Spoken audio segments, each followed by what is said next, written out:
Bueno, a mí me gustaría empezar a dialogar acerca de cómo nosotros solemos atribuirle a Dios ciertas cualidades, ¿no? Y que eso es inherente a nuestra naturaleza humana, que a su vez esas cualidades que nosotros atribuimos es el intento y el sustento del cual nosotros podemos desarrollar diferentes éticas, ¿no? Basándonos en una antropología, pero esa antropología va a estar complementada y enriquecida cuando nosotros examinamos la filosofía de la religión de manera global y crítica.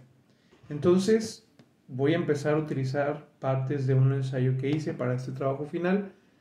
Nosotros podemos entender que a lo largo de la historia podemos encontrar diferentes referencias mitológicas, las cuales son numerosas. Podemos entender desde las diferentes tradiciones religiosas como tal. También tenemos en la literatura muchos rezagos de lo que son los mitos. Incluso en los tiempos contemporáneos podemos encontrar que estos mitos de alguna manera siguen operando, aunque parezca que sus fuerzas han sido mermadas, ¿no? O que se ha ido transformando el papel de las mitologías en el día de hoy, siguen teniendo un poder vigente que rebasa precisamente la racionalidad instrumental de las ciencias y del saber contemporáneo. Las mitologías, al final de cuentas, son narrativas que van a condensar las maneras de ser o la experiencia de las culturas y de las religiones.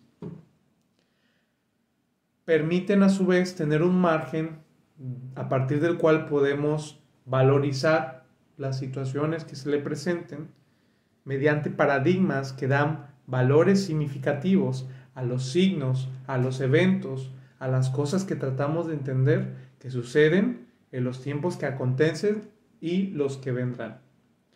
Mircea Eliade, precisamente leyendo en el Tratado de la Historia de las Religiones 2, dirá que la función principal del mito es fijar los modelos ejemplares de todos los ritos y de todas las acciones humanas significantes. Los mitos pueden rendir cuenta de los actos creativos y los actos enunciativos. ¿Por qué actos creativos? Porque el ser humano, inserto en su tiempo histórico, va a recrear o rememorar aquellas maneras de interactuar con los otros, ¿no? E incluso de manifestar diferentes roles y funciones a través de enunciar lo que se está tratando de recobrar. La tradición sigue vigente a través de los actos creativos y enunciativos que están en este marco mitológico. También podemos entender que la condición de la existencia humana está, ¿cómo decirlo?, rodeada de una vastedad de diferentes presencias, de una diversidad que muchas veces va a producir contradicción. Nosotros tratamos de entender fenómenos que van más allá de nuestro entendimiento, ¿no? Fenómenos que pueden ser muy desgarrantes. Muchas veces nosotros tratamos de entender los ritmos del mundo, ¿no? Un orden que a veces parece que no tiene sentido, pero recobra ese sentido cuando nosotros buscamos la conexión con lo trascendente, ¿no? Aún en esa paradoja nosotros podemos conciliar muchas veces aspectos contrarios como el nacimiento, la muerte y el resurgimiento, lo finito y lo infinito, lo temporal y lo eterno, la alegría y la desesperación, el dolor y el amor, la benevolencia y la maldad y sobre todo la comunión y la excomunión respecto a la humanidad en última instancia, lo que somos nosotros y lo que no somos nosotros. Estos aspectos se tratan de entender, ¿no? Y de conciliar a través de las narrativas de las mitologías. Sobre todo sería muy importante responder a estos planteamientos que estamos haciendo al tratar de entender cómo es que nosotros podemos convivir mejor, ¿no? O cómo podemos llegar a conversar a pesar de todas estas diferencias. También tenemos que generamos diferentes éticas, diferentes interpretaciones de lo que es correcto y lo que no, lo que debemos de hacer, lo que está permitido. Y sería muy importante entender que al final de cuentas todo diálogo entre las culturas se vuelve un diálogo entre sus presupuestos religiosos, porque nosotros podríamos entender, diciendo a panicar, ¿no? O sea, nosotros podríamos entender que el diálogo, ¿no?, cultural es horizontal, ¿no? Buscamos, ¿cómo decirlo?, sobrepasar fronteras que muchas veces se ven en lo físico, en lo cultural, se ven en lo evidente, pero hay fronteras horizontales que es como lo trascendental visto como el cielo, que es transparente, que no es fácilmente percibible, pero que está ahí. Y así nosotros podríamos descubrir que hay muchas diferencias respecto a lo que tenemos por lo correcto, por lo santo, por lo sagrado y por lo que es profano, lo que no está permitido, lo que nos aleja de Dios o la idea que nosotros tengamos de este. Y después nosotros podríamos tratar de hablar acerca de que esta expresión exterior del ser humano, lo cultural, no necesariamente va a ocultar la interioridad de nosotros, que muchas veces introyecta construcciones históricas. Nosotros estamos inmersos en un mundo y hacer un planteamiento más profundo nos puede permitir desvelar o develar, más bien, develar, ¿no?, aquellas construcciones históricas, ¿no?, o experiencias mitológicas que están incrustadas, ¿no?, dentro de nuestro ser.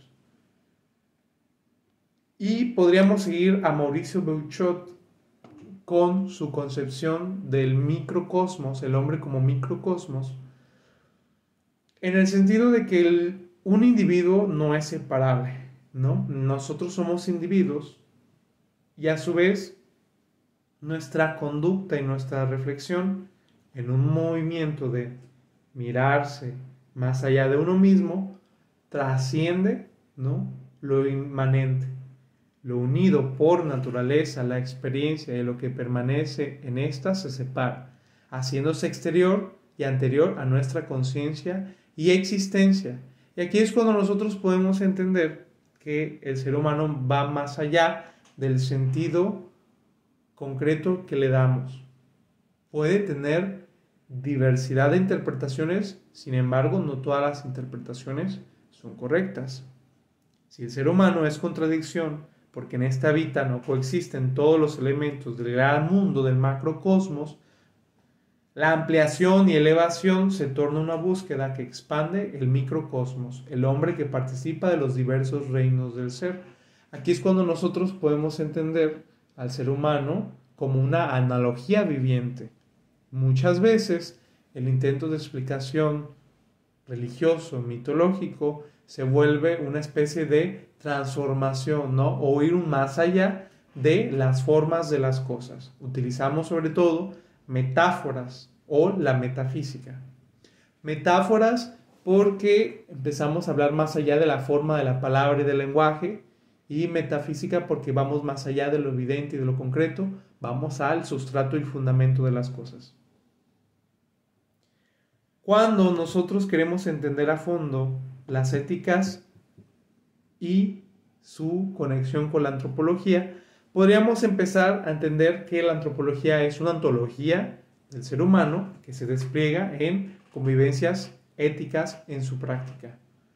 La antropología es una ontología del ser humano, una dilucidación de las cuestiones que atraviesan el fenómeno de nuestra existencia. Entender las causas de nuestro comportamiento en relación a lo otro implica comprender quién es uno mismo. Y esta situación se torna muy difícil, comprender quién es uno mismo. Yo no puedo entender cómo convivir con lo que no soy yo si no sé qué soy yo y hasta dónde van mis límites. La ética y la práctica es un despliegue de las respuestas que se han tratado de dar y mantener sobre lo que se puede y debe, ante qué es necesario responder. Aquí es cuando nosotros podríamos empezar a ver la relevancia de hoy en día seguir abogando por incluir la reflexión religiosa teológica dentro de la esfera pública, dentro de los círculos académicos, porque nosotros no podemos mantener una ética que no está sustentada en algo que nos mueva o nos obligue a respetarnos, porque al final de cuentas, si no hay un imperativo, si no hay un fundamento inamovible, todo se puede relativizar, ¿no? O al final de cuentas no habría por qué yo tengo que convivir con las demás personas. Claro que sería ideal que nosotros pudiéramos convivir adecuadamente, ¿no? Para sobrevivir, para mantener una especie de civilización, pero aún así no habría una necesidad total para poder seguir esa normatividad.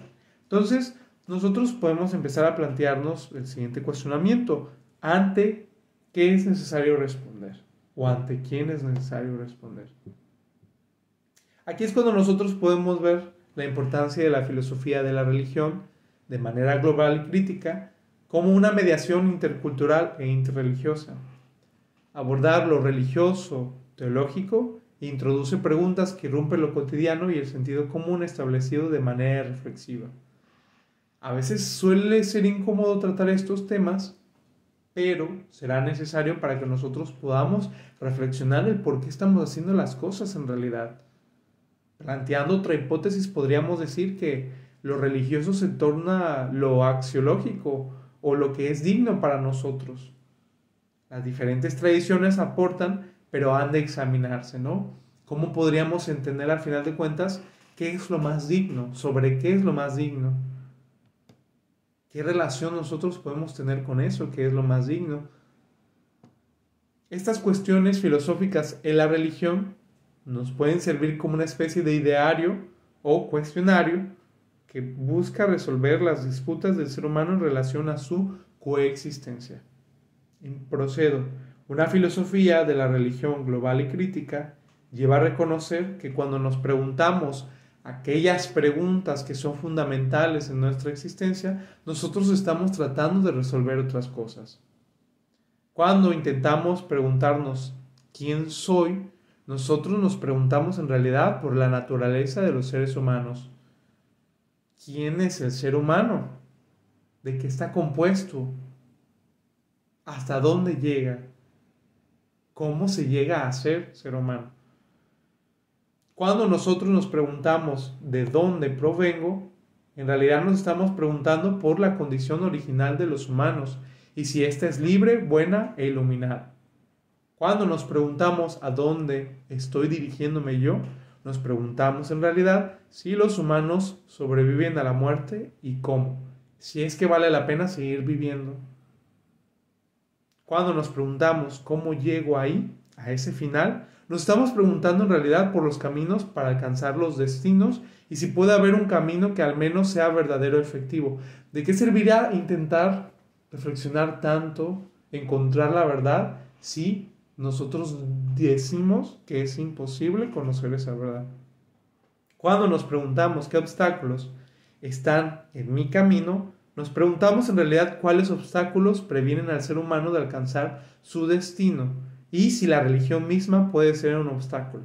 ¿Y cómo podría ser un obstáculo si las religiones nos apartan de la experiencia mística o la experiencia religiosa, ¿no?, que realmente nos conecte con ese destino al que estamos llamados?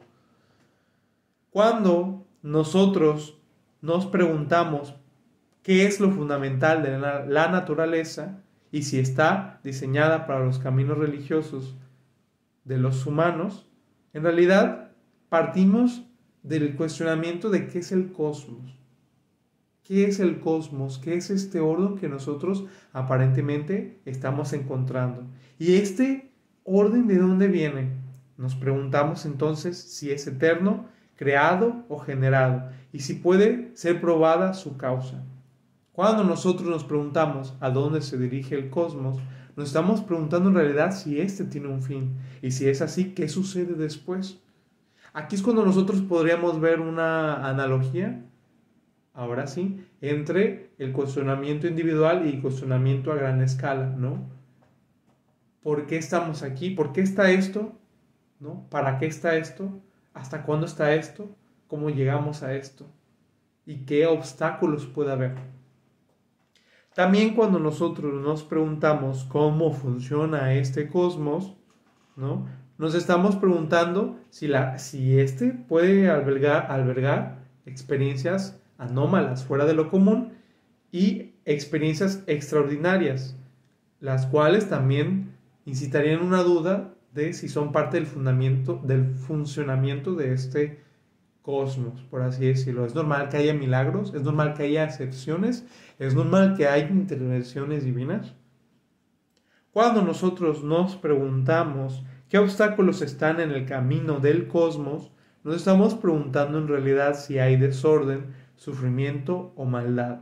¿Y cómo se puede conciliar esto con la existencia de uno o más dioses? Al final de cuentas terminamos con esta pregunta. ¿Qué sucede si en realidad existe un ser supremo, ¿no?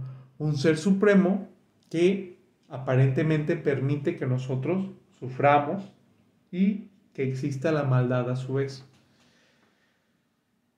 Es necesario empezar a dialogar de esto abiertamente. A mi parecer, muchas veces las religiones son muy criticadas porque no tienen los que son creyentes, no tenemos una preparación adecuada para poder hablar de estas temáticas, ¿no? Que tocan al corazón. A veces nosotros solo repetimos las creencias que se nos son impuestas, pero no nos atrevemos a cuestionarnos a nivel personal, ¿no? ¿Qué es lo que entendemos en realidad y qué no podemos entender? Porque al final, las respuestas que demos a estas preguntas van a ser una decisión personal y personal en la relación con lo trascendente. Otras problemáticas que podríamos ver es intentar disolvernos con toda la existencia. Si nos disolvemos con toda la existencia, ¿qué sentido tiene todo esto, no? Si esto va más allá de lo que soy yo. ¿Qué sentido tiene todo esto si esto va más allá de lo que puedo llegar a ser? Entonces, partamos de momentos concretos. Hoy nos encontramos en una teodicea, en un viaje en el que podemos poner como centro al Ser Supremo, en torno al cual nosotros encaminamos la antropodicea. Podríamos llamarlo así, como este viaje del hombre hacia su destino que sigue haciendo aún en la época contemporánea. Nosotros, en esta averiguación de quiénes somos, para qué somos, ¿no? ¿Hasta cuándo somos? Sería muy importante aprender a abrirnos a este diálogo que sobrepasa la razón instrumental y nos abriéramos a una razón que está dispuesta a trascender el sinsentido, a donarse aún cuando cueste, a sustentar éticas que conmuevan la profundidad de quienes podemos llegar a ser. Éticas que tomen en cuenta que detrás de cada juicio de nuestro comportamiento está una cosmovisión o mitologías que conviven y que resuenan en nosotros, que nos hacen decir esto ha sucedido, sucede y sucederá. Entonces, me gustaría terminar esta reflexión agradeciendo, ¿no? Sobre todo por el tiempo, por la dedicación a la materia y gracias por los nuevos planteamientos, ¿no? Porque nosotros podemos tener ideales por los cuales vamos caminando, vamos entregándonos hacia ellos, pero estos ideales, si no son reflexivos, constructivos, si no edifican realmente, son ideales que nos terminan destruyendo. ¿no? Ideologías, como se planteaba al inicio de las clases. Creo que para mí es muy valioso empezar a incluir esto, ¿no? Esta visión diferente a los otros campos disciplinarios a los que estamos acostumbrados y seguir tratando de tocar este tema, ¿no? Entre lo contingente y lo trascendente, ¿no? No, no presuponiendo las conclusiones, sino seguir indagando, indagando, con ese mismo espíritu de buscar el saber verdadero que es de la filosofía, con ese mismo espíritu buscar a Dios, ¿no? De ese saber que busca, que busca y que busca la correcta, o más bien la más próxima aproximación de Dios. Y tarde o temprano vamos a encontrar caminos que se cruzan, ¿no? Si la reflexión filosófica nos lleva a la verdad y la reflexión teológica nos lleva a la verdad, se va a ir cruzando. Entonces, esto me invita a seguir cuestionándome muchas cosas y a tratar de entender qué es lo que está detrás de quiénes somos, ¿no? Qué es lo trascendente, qué es lo que sobrepasa las contradicciones, ¿no? La mayor contradicción que nosotros podemos entender es cómo es posible que un ser humano empiece a descubrir que es Dios y que tenga una misión específica de la cual nosotros podemos tener una salvación. ¿Cómo es que Dios ha irrumpido en nuestras vidas? ¿Cómo es que Dios se hizo hombre y aceptó su destino? Creo que ahí está también otro tema muy importante. ¿Cuál debería de ser el modelo a seguir, no? Si es que Dios intervino en la historia de la humanidad, sería muy interesante seguir apuntando hacia eso, ¿no?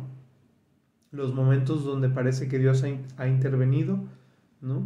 O las personas que más se han tratado de acercar a Él, ¿qué es lo que nosotros podemos imitar de ellos? Y cómo eso nos puede permitir acercarnos más a Dios.